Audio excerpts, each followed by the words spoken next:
All right, good morning, everybody. Happy Monday. It's going to be a fun week this week, right, with all the SAT testing. Absolutely. We've got, new stuff tomorrow. So today we're just continuing with the unit circle and trig functions of general angles, right? And I posted something just now to Google Classroom, just a reminder. If you haven't completed a unit circle for yourself yet, please do so sometime today. I talked about how fantastically useful that thing can be, right? This guy, the full unit circle. But for the sake of time, I only went through mainly 1/4 of it. We kind of covered about half of it in class together. So if you haven't finished that, that's one thing I would like you to focus on today. When we get to work time, you can just start that. Follow the link on the classroom. That provides you with not only just here is the full completed thing if you just want to write it down quick, but also walks you through pretty much the same process I did of how to create one from scratch. You know, divide up, circle into quarters, then into eighths, and then remember this angle, that angle. Right? It'll help you build it from scratch. Right? Again, you want to be able to build this thing from scratch. That's a good sign that you have enough numbers in your head. You understand the relationships between those numbers well enough. Right? You don't need to have memorized the whole thing, but to build it is your ultimate goal. Now, as an intermediate goal, maybe you just want to have it as a reference so that you can complete the questions and use it that way as a tool. Perfectly acceptable at this point. But recognize that you want to build towards building this thing from scratch each time, if you had to. Right? Any questions about that? All right, so I've selected a couple of questions for us to work on together today from the text here that I thought are really interesting, both context-wise, and will give us some good unit circle practice here. So I'm going to go from the section homework questions 53, 54, and 55. All right, so if you please have out your notebooks, follow along. I'll be doing some of the setup, the startup, but it's going to be kind of together. I'm going to rely on you guys certainly for the calculations. Okay?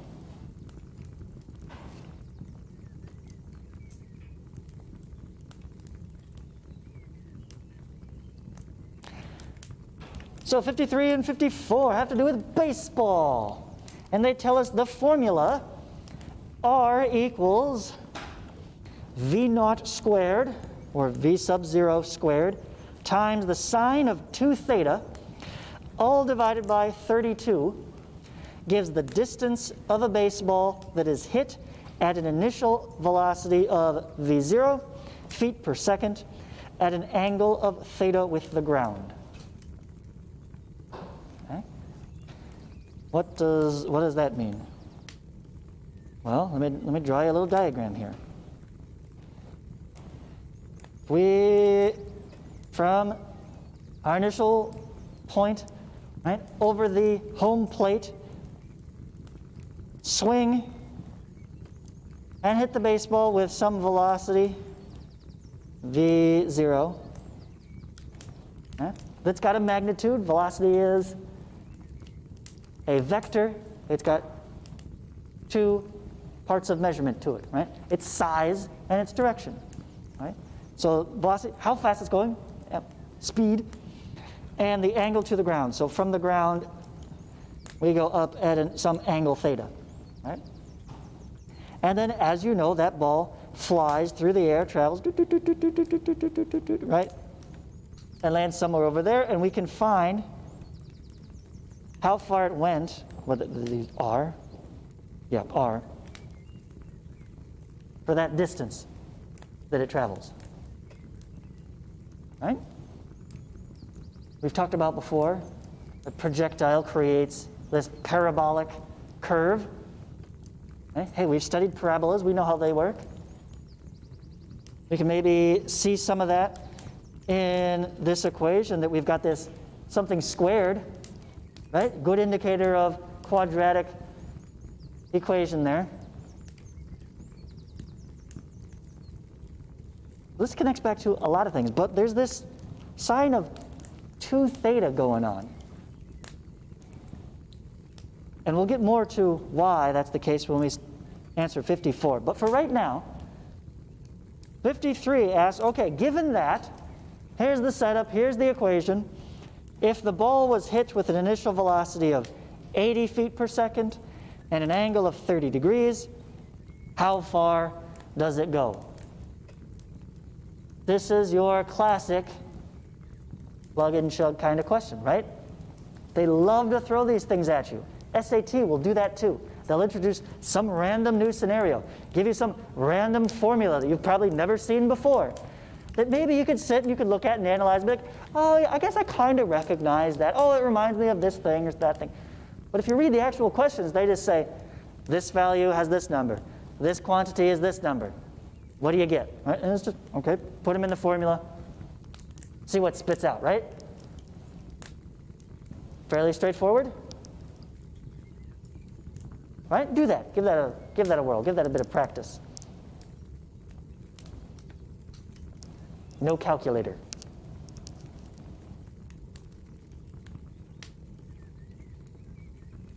No calculator allowed. I'll give you a minute to think on that. This is totally doable without a calculator.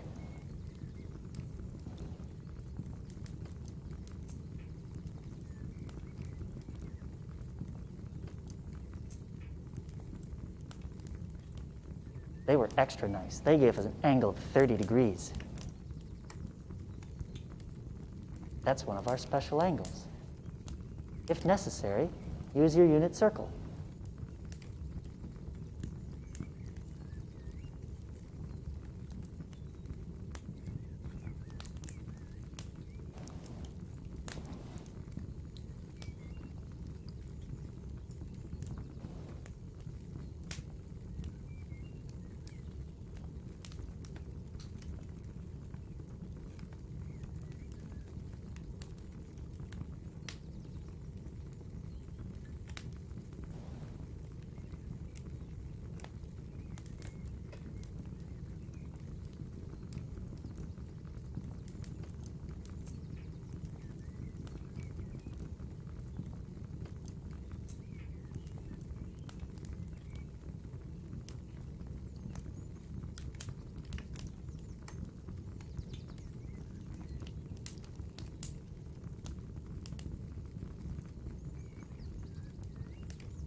Check that you have set up your equation as I have here. Notice it's sine of 2 theta. So even though they were a bunch of lazy bums, I didn't bother putting in any parentheses. We just kind of have to know that textbooks are written by lazy bums that don't put parentheses around the arguments of their trig functions. This is the reality that we live in. It's sad, I know. So in case it wasn't obvious, you're going to take your 30 degrees, that gets multiplied by 2, and it's sine of all that. Okay? So make sure you have that order of operation correct.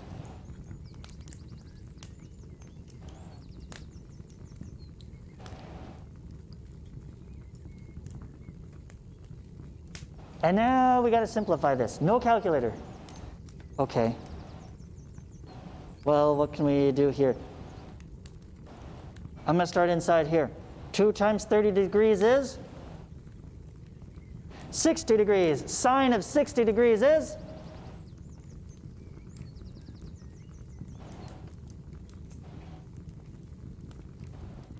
sine of 30 degrees is This is the one thing you had to memorize, the one trig function. Sine of 30 degrees is 1/2. Okay, but now I want sine of 60 degrees, right? 60 is the complement to 30, isn't it? So what's the complementary number that goes with the 1/2? Look in your unit circle. Every 1/2 coordinate is also paired up with √3/2. So sine of 60 degrees is √3/2. Okay, so in the first part we have a √3/2 from the sine. Now, I said no calculator. I want to do this entirely mental math. Before you start squaring 80 by hand, look at the denominator. Look ahead. And wait a minute, I'm going to then have to start dividing this by 32.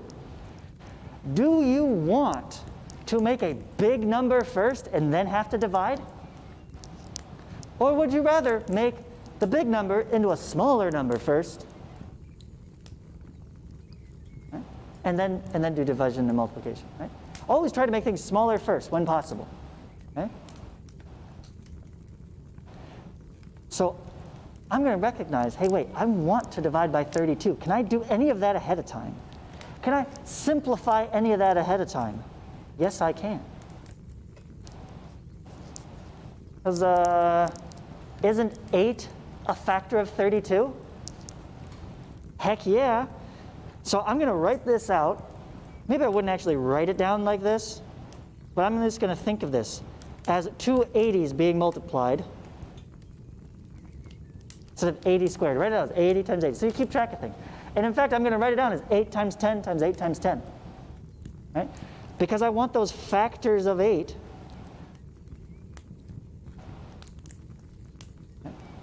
So I can simplify. Cross out one factor of 8. 32 divided by 8 is 4.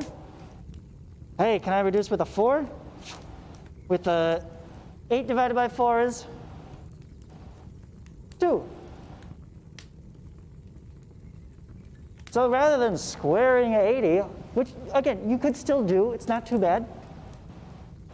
I'm like, oh, reduce things first, and now this is much simpler because now I have √3/2 times 10 times 2 times 10 again. Can we simplify any more? Is there more stuff to cross out? You see it, don't you? Yeah, the over 2 with the times 2, right? Those will undo each other. So now we don't have any denominators left. Now it's just 10 times 10 times square root of 3.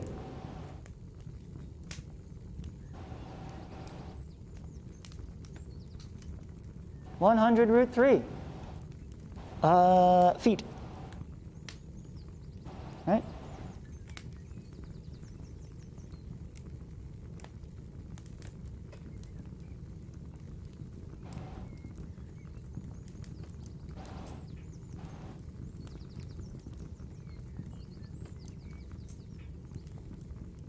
There you go. Okay.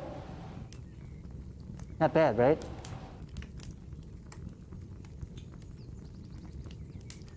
How about the next one? 54. Which angle will result in the greatest distance? Explain your reasoning. Let's start with a simpler question. From an angle of 30 degrees, right? How can I increase that distance? Do I increase the angle or decrease the angle? Which is going to give me more distance? What do you think?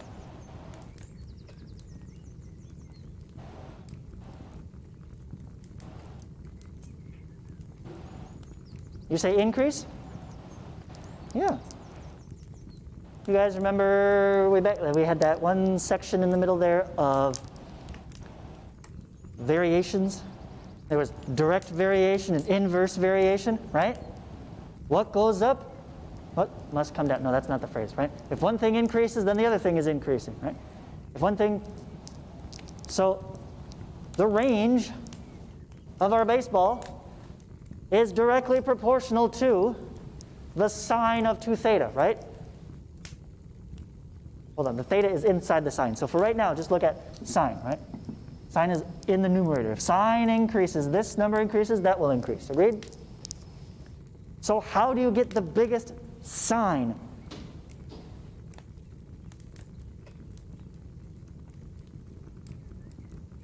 Usually increasing the angle. Take a look at your unit circle.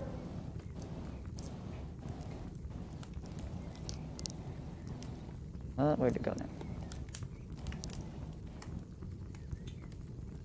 Sine always gives me my y value, right? So look at my y values as I increase my angle up here. 1/2, root 2 over 2, root 3 over 2, 1, back to root 3 over 2. So what's the best possible value? The highest maximum of sine?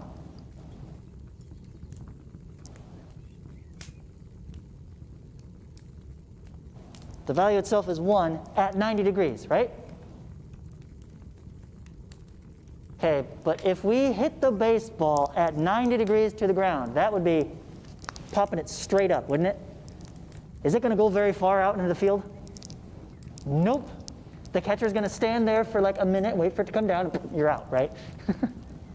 That's no good. So there's certain trade-off, because it doesn't say sine of theta, does it? It says sine of 2 theta, right? So if we want the maximum sine, we got to feed 90 degrees into here. So what theta do we need to be giving 90 degrees to sine? 45. Everybody see that? Because of that times 2 in there. We want to start with 45, then when we double it, it makes 90, and we get the maximum possible. And you can kind of think about that as those extreme ends. If I hit it perfectly horizontally, it's going to go straight, well, because I'm hitting it about up here, right? It's going to drop straight to the ground, right?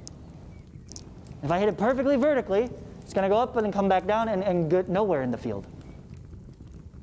So somewhere in there, and you can see this with the, this side. With the unit circle. Because of that 2 theta, I actually get this whole range, right? It stretches it out such that the sine value goes up to a maximum at 45 and then comes back down. Isn't that exactly what it would do? If I increase my angle more and more, I'm hitting it farther and farther because it's staying up in the air for longer, right? But at a certain point, if I hit it at too steep of an angle, it's doing more up than more going forward, isn't it? And it's like, well, I don't want to go up and then, hang time and fall all the way back down. You wasted all of that momentum, as it were, in the vertical direction. So it turns out the best possible range comes from the perfectly balanced, as all things should be, right? 45 degrees, balance the horizontal and the vertical components. That kind of makes sense? And if you play soccer, you can apply the same thing. If you want to kick the ball farthest, you ideally want to kick it at a 45-degree angle. That's going to get you your maximum range. Right? Same with golf, all projectiles, right? Given an initial velocity and initial angle, the maximum range is if that angle is at a 45. Cool, huh?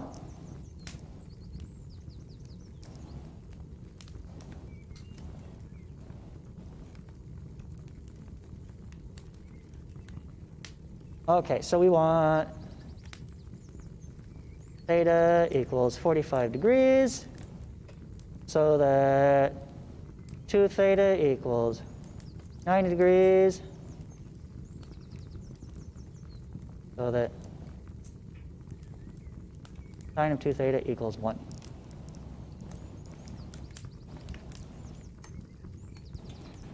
Okay, next example.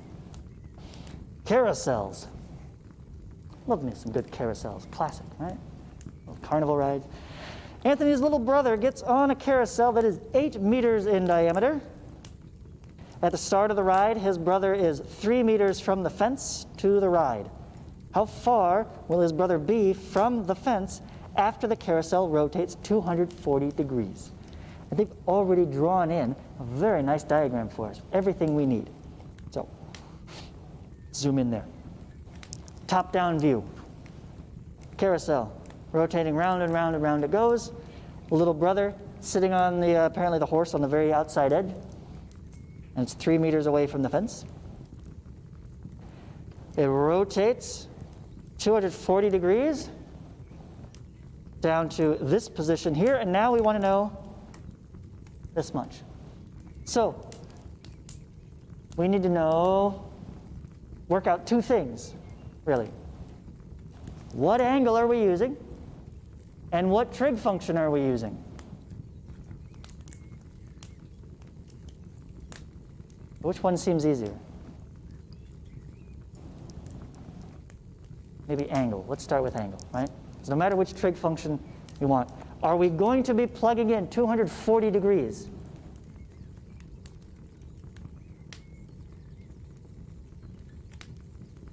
Is that the number we're going to use as is? No. Right?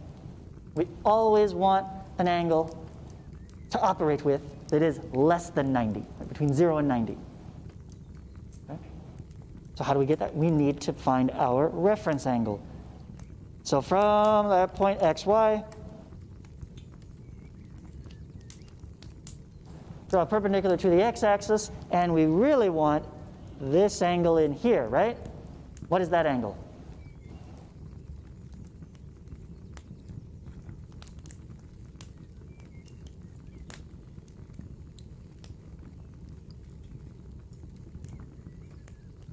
What, 50? 60. He says 60. Do you guys agree? Yeah? Right, from here to here is 180. So 240 minus 180, right, will leaves us with 60. I can also see down here, because I've memorized this axis on my unit circle, this would be 270. I'm at 240. Oh, that's 30 short of that. So if I know this one is 30, then that one must be the 60. Right? Work with use that complement to your advantage. Whatever you see first. 6 degrees there.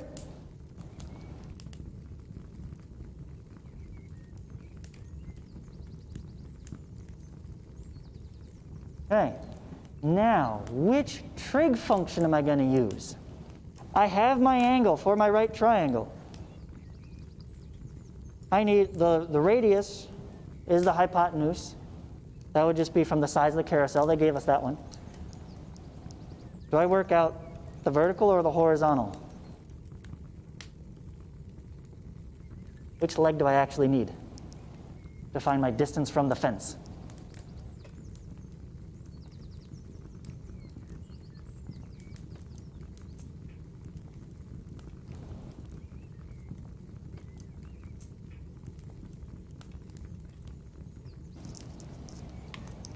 I want to know distance from the fence.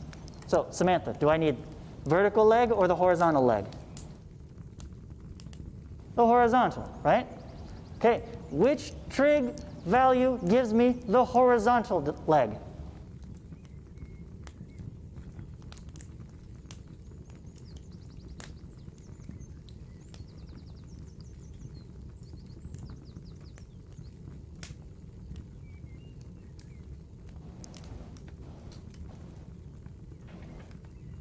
Oh, there's a couple ways to work this out.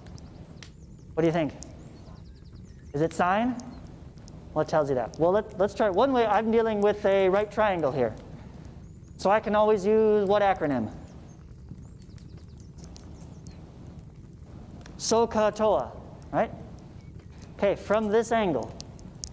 This is my opposite side. This is my adjacent side. And, of course, hypotenuse. Okay, so adjacent starts with A. I need the A. SOHCAHTOA. Which one gives me A? Cosine, right? CAH. CAHTOA. So if I want this side, I need cosine. Or if you also remember from, again, based on unit circle, the horizontal is the x coordinate, right?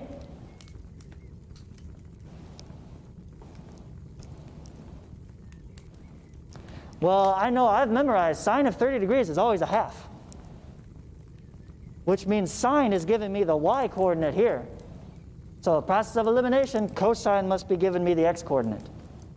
So if you couldn't remember anything else, if you know that fact and you have your unit circle, you can write, oh wait, that's right.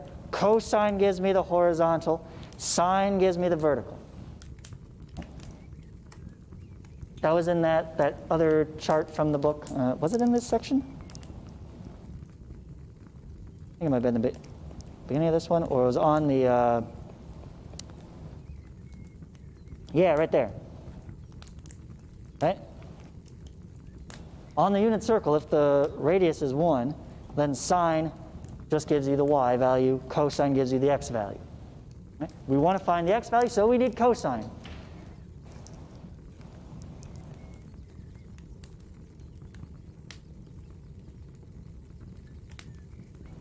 Okay, back to the problem.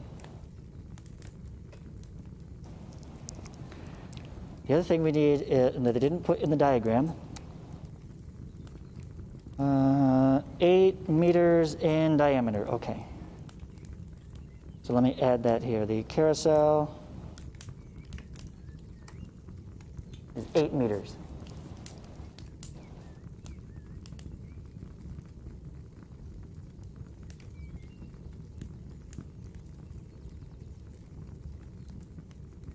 Okay, carousel is 8 meters in diameter, which means its radius is how much? 4 meters, which means our hypotenuse of our right triangle here is how much?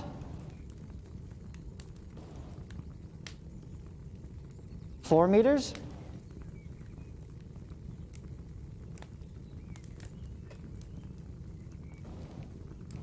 And thus our adjacent side is going to be how much?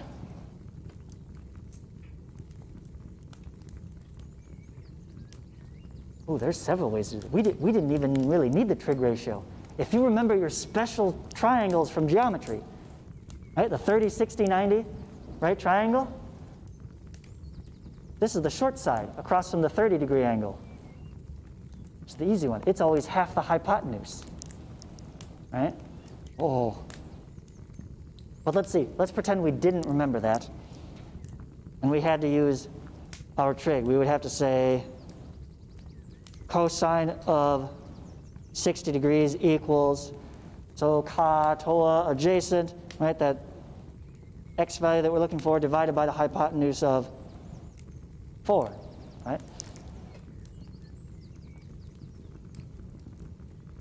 And it's always the same ratio, so even though the hypotenuse is 4, this is not a unit circle, but we can still reference our unit circle to find the value of cosine of 60 degrees. What is that value?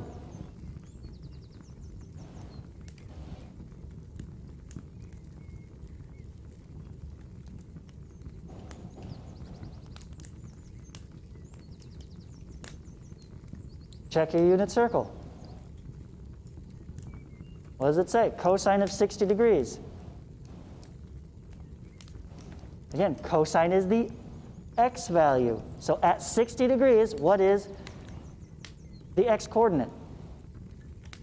1/2. Oh yeah, sine of 30 degrees is a half, right? Cosine is the complement of 30. 60 is the complement of, no, cosine is the complement of sine. 60 is the complement of 30, right? I've complemented the complement. So I'm back to where I started at a half. Oh, okay. So if you can remember, sine is 30. Sine of 30 is a half. Necessarily, cosine of 60 will be a half. You could work that out that way as well, or check your unit circle. No matter what the actual length of the hypotenuse is, unit circle tells us the cosine of 60 degrees is a half by checking that coordinate. That's pretty handy, right? And now, really, I'm just solving a proportion here. X over 4 equals 1 over 2. What must X be? Right? We've already worked that out. We can plainly see here it must be 2. Right?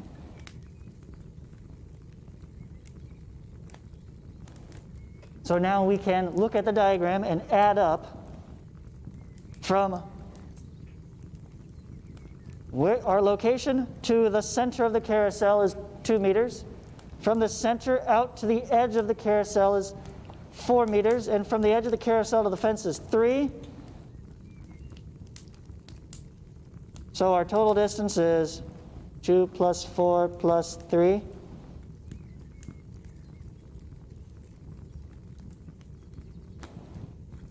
Nine meters.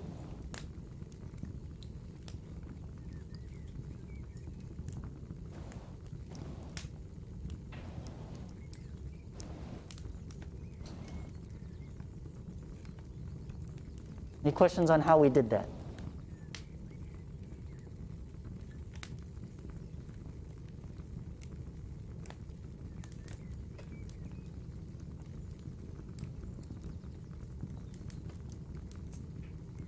But have I convinced you of the usefulness of the unit circle by now? Yeah, it's pretty handy, right? Sine of 30 degrees is what? 1/2, thank you. Okay, last call for questions? No? All right, you have your next worksheet problem set selection. I think it's actually other problems from here. It says, hey, your unit circle is really handy for solving these.